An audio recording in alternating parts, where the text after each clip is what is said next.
전신갑주를 취하라는 말씀을 지난주에 이어서 오늘도 함께 나누고자 합니다. 지난주는 전신갑주를 입으라고 하신 말씀에서의 우리의 삶의 자리를 분명히 깨달아야 된다는 그런 도전을 드렸습니다. 우리의 삶의 자리가 갑주를 입어야 되는 그런 삶의 자리라는 얘기죠. 평화로운 시기 절대 아니라는 겁니다. 뭔가 전쟁 가운데에 전투적인 삶의 자리에 우리가 있다는 것을 우리가 다시 한번 인식해야 된다는 그런 말씀 지난주에 드렸습니다. 그랬더니 진짜 일주 만에 나라가 전쟁통이 된 것 같습니다. 처음에 그 우한 폐렴에 대한 소식이 들렸던 게 몇 주 되지 않았던 것 같습니다. 중국에서 첫 사망자가 나왔다는 것이 1월 12일이었습니다. 첫 사망자니까 그때 무슨 중국의 어떤 도시에 뭐 희한한 병이 있나 보다. 워낙 중국은 그런 게 많으니까 그런가 보다. 우리는 그렇게 생각했었습니다. 근데 그게 3주 만에 이렇게 바뀐 겁니다. 지난 주일과 이번 주일의 온도차가 또 확 바뀌었다는 얘기죠. 저는 얼마나 걱정이 되는지 모르겠습니다.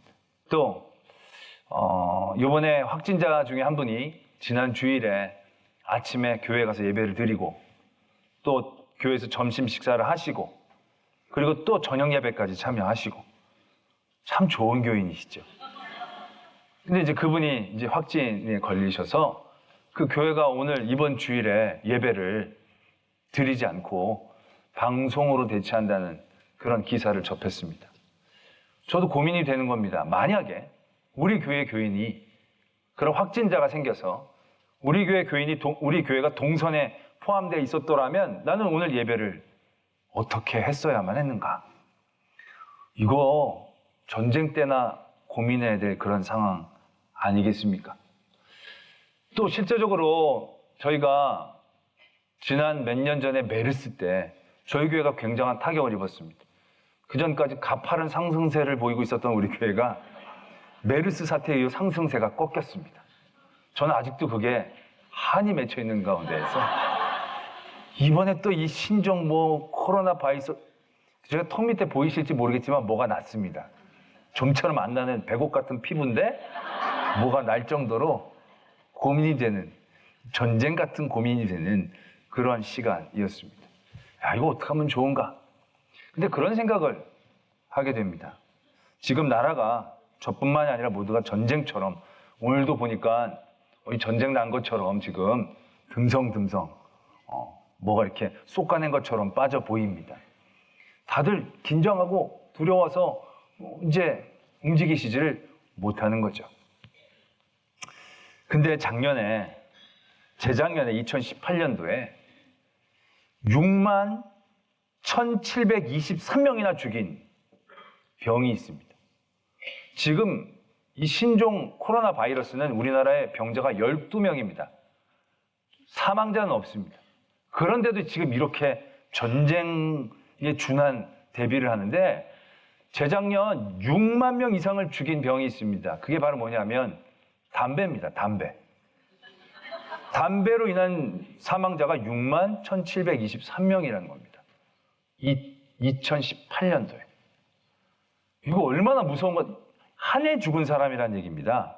전체적으로 죽은 게 아니고. 그리고 이 성장세가요, 엄청나다는 겁니다. 4년 전에 비해서 10,000명이나 더 죽었다는 겁니다.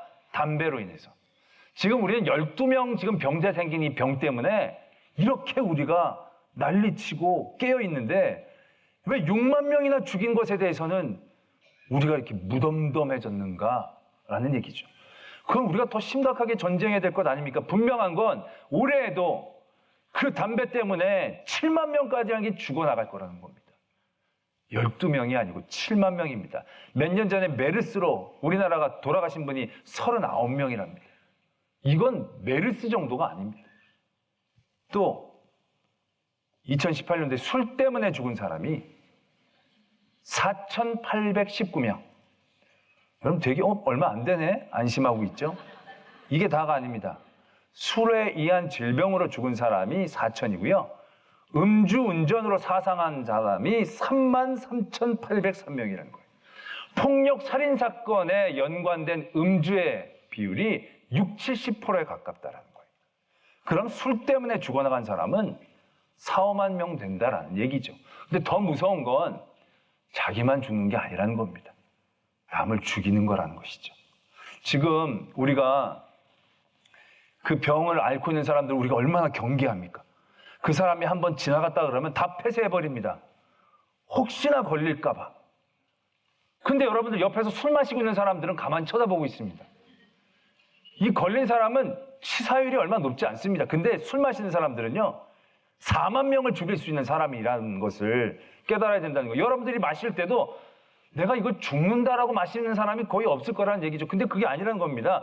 이거는 신종 코로나 바이러스보다 더 심각하고 치명적이고 무서운 거예요. 한 해에. 신종 코로나 바이러스 걸리면 관심이라도 받죠. 치료라도 받죠. 나라에서 치료비라도 다 대주죠. 술로 죽은 사람은 이건 진짜 개죽음이라는 거죠, 이게. 그런데 우리는 이걸 전쟁처럼 우리가 이 신종 코로나 바이러스를 신경 쓰고 여기에 경계하고 여기를 두려워하는 것에 100분의 1만큼만이라도 이걸 두려워하느냐는 거죠. 두려워하지 않는다는 겁니다. 이 전쟁에서 이미 우리는 패배하고 손들고 지금 물러나고 있는 게 아닌가 싶다는 거죠. 지난주에도 말씀을 드렸지만 교인들도요, 이 술에 대해서 너무 무감각해졌다는 거예요. 믿음이 좋은 교인들의 SNS에서도 보면요, 맥주잔 찍어놓은 게 얼마나 많은지 몰라요. 그거 먹고 죽자는 얘기인데 그게 음료수처럼 생각한다라는 거예요. 아니, 뭐 음료수라면 음료수일 수도 있겠죠.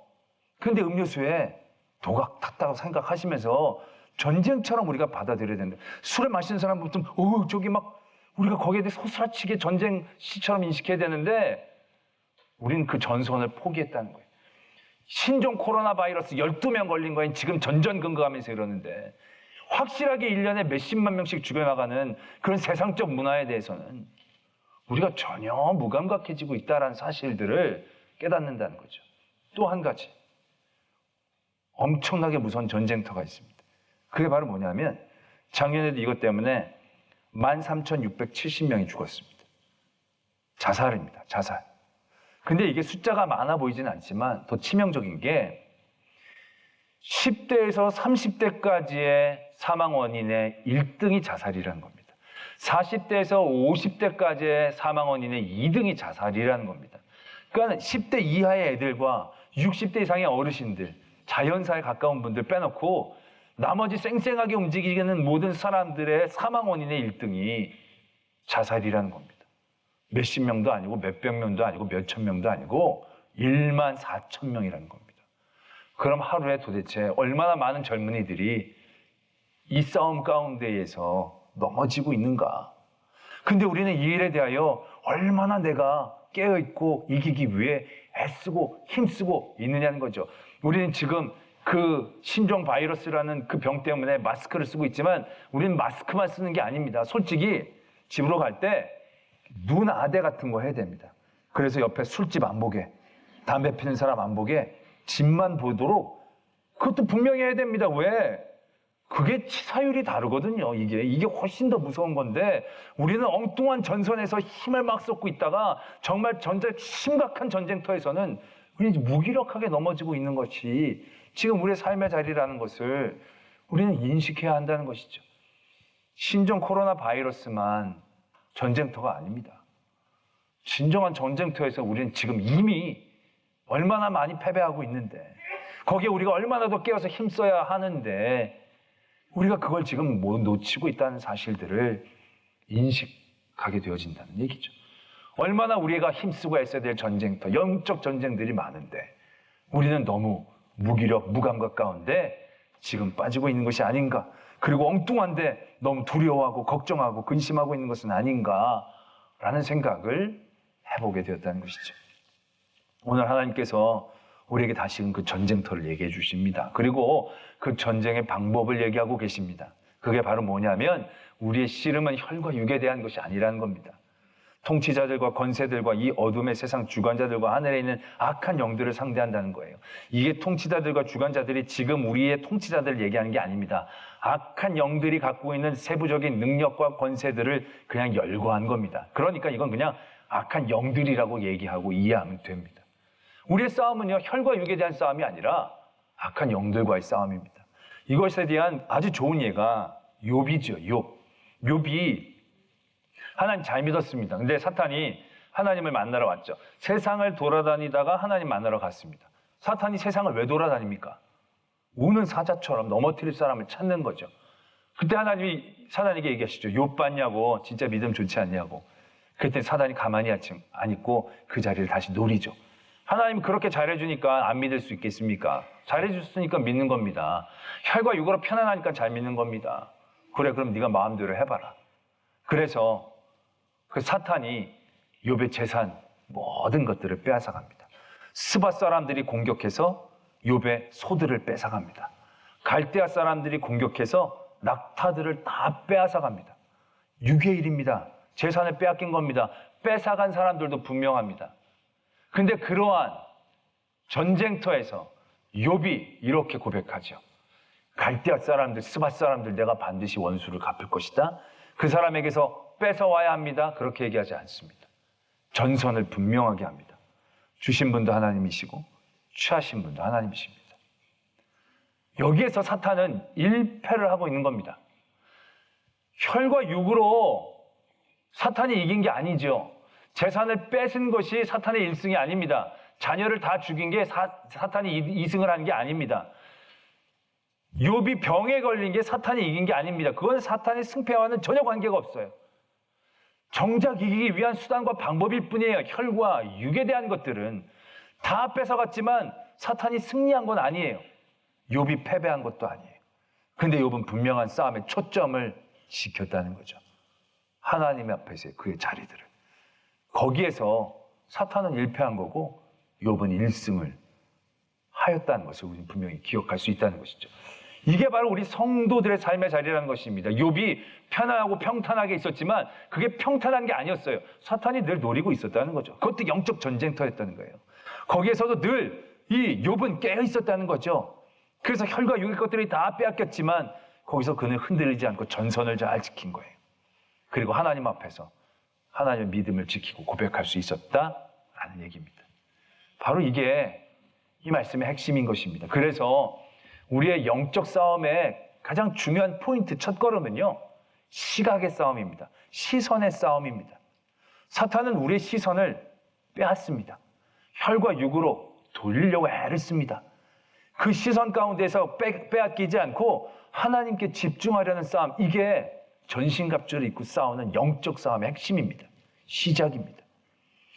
이건 처음부터 금방 드러납니다. 우리가 하와가 뱀의 유혹을 받았을 때를 떠올려 보면 분명히 알죠.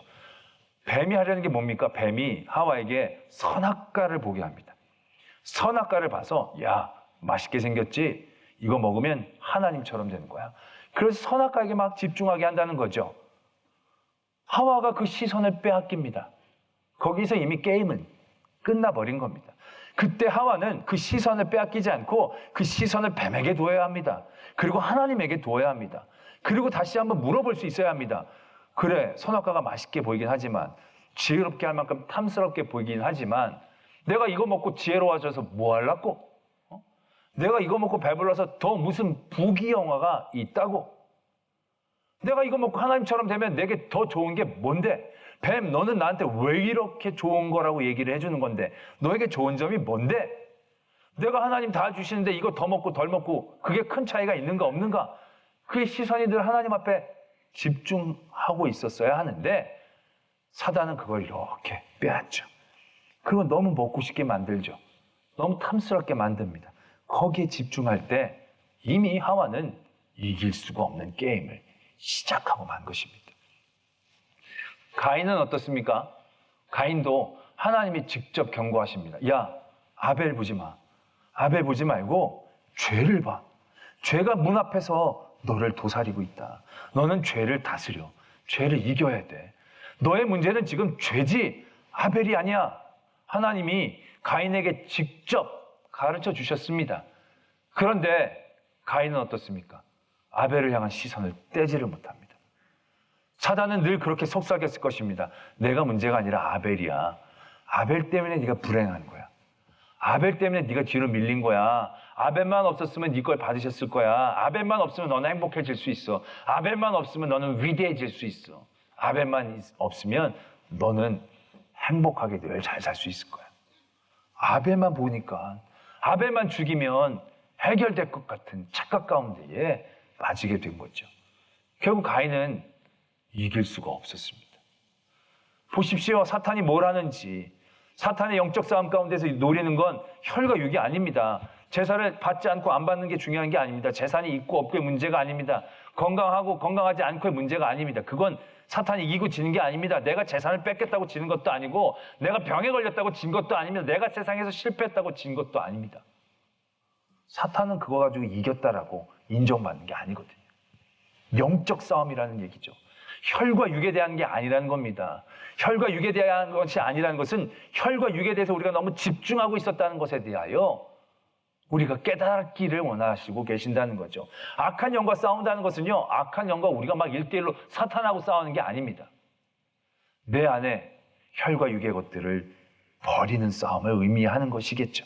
하와가 선악과를 보지 않고 사단을 이기려고 애쓰는 게 아니라 하나님을 바라보는 그 싸움을 의미하는 것이겠죠. 가인이 그 죄를 바라보고 하나님 앞에 간구하며 간절히 나가는 그 싸움을 하는 것이 중요한 것이겠죠. 그 시각들, 그 초점들, 그게 영적 싸움에 얼마나 중요한 요소인가를 우리는 분명히 알아야 한다는 것이죠. 그래서 이 전신갑주를 입고 싸우는 첫 시작은 시선입니다. 시각을 바꾸는 겁니다. 요즘 방송에서 화제가 되고 있는 가수가 있습니다. BTS가 아니고요. 양준일이라는 분입니다. 양준일이라는 분이 69년생입니다. 올해 한국 나이로 51살이죠. 근데 이분이 지금 난리가 났다고 합니다. 그 토요일 날 아이돌이 나오는 그런 프로그램에 이분이 51살인 분이 30년 전 노래를 가지고 초청이 돼서 거기서 노래를 불렀답니다. 그런데 요즘 보면 이제 노래와 노래 사이 이제 간주가 되어질 때 그 팬들이 많은 분들은 노래를 들어보면 중간에 뭐 이런 식으로 이제 팬들이 중간에 자기 이름들을 막 불러주거든요. 근데 이분이 노래를 부르는데 그게 나왔다라는 얘기예요. 이거 50대가 한 거 아니라는 얘기죠. 10대, 20대들이 51살, 30년 전에 노래를 부르는 분에게 열광하고 있다는 겁니다. 이분이 왜 이러한 현상들을 만들어냈는가? 연예부 기자들이 기사를 이렇게 쓴 걸 봤습니다. 이분이 처음 이제 지나간 어떠한 연예인들을 다시 초청해서 노래를 부르는 그런 프로그램에 처음으로 왔답니다. 이분은 그 자리에 나오기에 전에 미국에서 식당에서 서빙하는 일을 하고 계셨다는 거예요. 그러다가 이제 여기 발굴이 돼서 뭐 하나 출연하려고 한 번 출연을 잠시 귀국을 했다가 이렇게 이제 큰 히트를 치게 된 거죠. 근데 그때 처음 나왔을 때 이분이 이런 얘기를 했다고 합니다. 내 뜻대로 아무것도 이루어지지 않는다는 걸 내가 알아. 하지만 걱정하지 마. 모든 것은 완벽하게 이루어지게 될 수밖에 없어. 이런 얘기를 했다는 거예요. 그러니까 모든 사람에게 너나 나나 내 뜻대로 모든 게 이루어지지 않는다는 것을 내가 잘 알아. 그러나 걱정하지 마. 모든 것은 완벽하게 이루어지게 될 수밖에 없어. 근데 이 말이 젊은이들에게 그렇게 위로가 됐답니다. 왜냐하면 이분이 이렇게 얘기했던 이 순간이 히트를 쳐가지고 다시금 회복했던 그러한 순간이 아니었거든요. 이제 한번 노래 부르고 다시 미국으로 돌아가서 자기가 하던 일들을 해야 됐던 그런 순간이었다는 겁니다. 근데 그 순간에 이런 얘기를 했다는 거죠. 나중에 이 부분에 대해서 그 양준이라는 분이 이렇게 얘기했다는 것입니다. 내가 이제 완벽하게 이루어졌다라고 얘기했던 것은 내가 이렇게 가수 복귀가 될 거라고 생각해서 말한 건 아니었다. 진짜 전하고 싶었던 건 내려놓으면 마무리가 된다는 뜻이었다. 원래 원했던 게 스타였던 거였는데 그런 걸 내려놓고 현실을 바라보며 현실을 감사할 수 있게 되었을 때 삶이 잘 마무리가 되어졌다는 것을 뜻했다라는 것이다. 그렇게 얘기를 했다는 것입니다. 그래서 어떤 뉴스 프로그램에서 인터뷰할 때 그 앵커가 그동안 어떻게 살았냐고 물었더니 이분이 나는 내 머릿속에 있는 쓰레기를 버리면서 살았다. 과거 못다 이룬 꿈에 대한 집착을 버리고 내 머리 안에 공간을 만들었다. 행복하기 전에 불행을 먼저 버려야 한다라고 얘기했다는 것이죠. 그래서 이 50대가 넘은 가수의 얘기에 20대들이 반응했다는 거죠. 왜? 성공을 꿈꾸지 않는 세대들, 그런 세대들에게 시각을 바꿔준 거죠.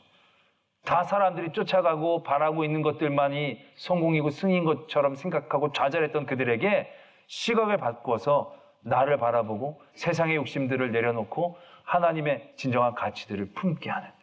저는 이거 기사만 보고 이분 교인인지 아닌지 모르겠지만 진짜 교인 같다고. 그랬더니 예배 끝나고 어떤 성도가 오시더니 교인이라고. 할렐루야.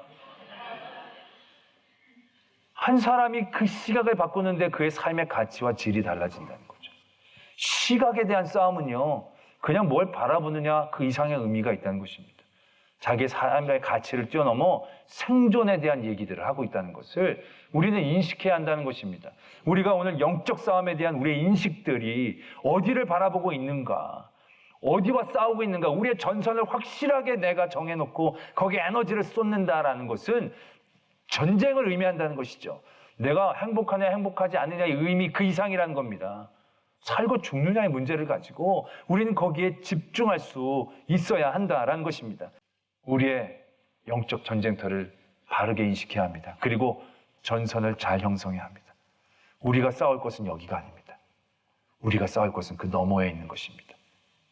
그 너머의 싸움터에 집중할 수 있도록 우리는 하와가 저질렀던, 가인이 저질렀던, 베드로가 저질렀던 그 실수와 실패를 번복하지 않아야 합니다. 그리고 예수님처럼 하나님을 바라봐야 합니다. 하나님의 아들 예수 그리스도도 시험 가운데 하나님의 말씀에 집중하고 하나님을 바라봄으로 승리하셨다는 사실들을 우리는 절대로 가볍게 여기서는 안 됩니다. 그리고 오늘도 진정한 영적 전쟁에서 시각을 빼앗기지 않는 이 첫 번째 전투에서 패배하지 않고 하나님께 집중함으로 모든 두려움을 뛰어넘는, 모든 나를 유혹하고 핍박하는 것들을 뛰어넘는 진정한 영적 전쟁터에서 승리자가 되어지기를 소망합니다.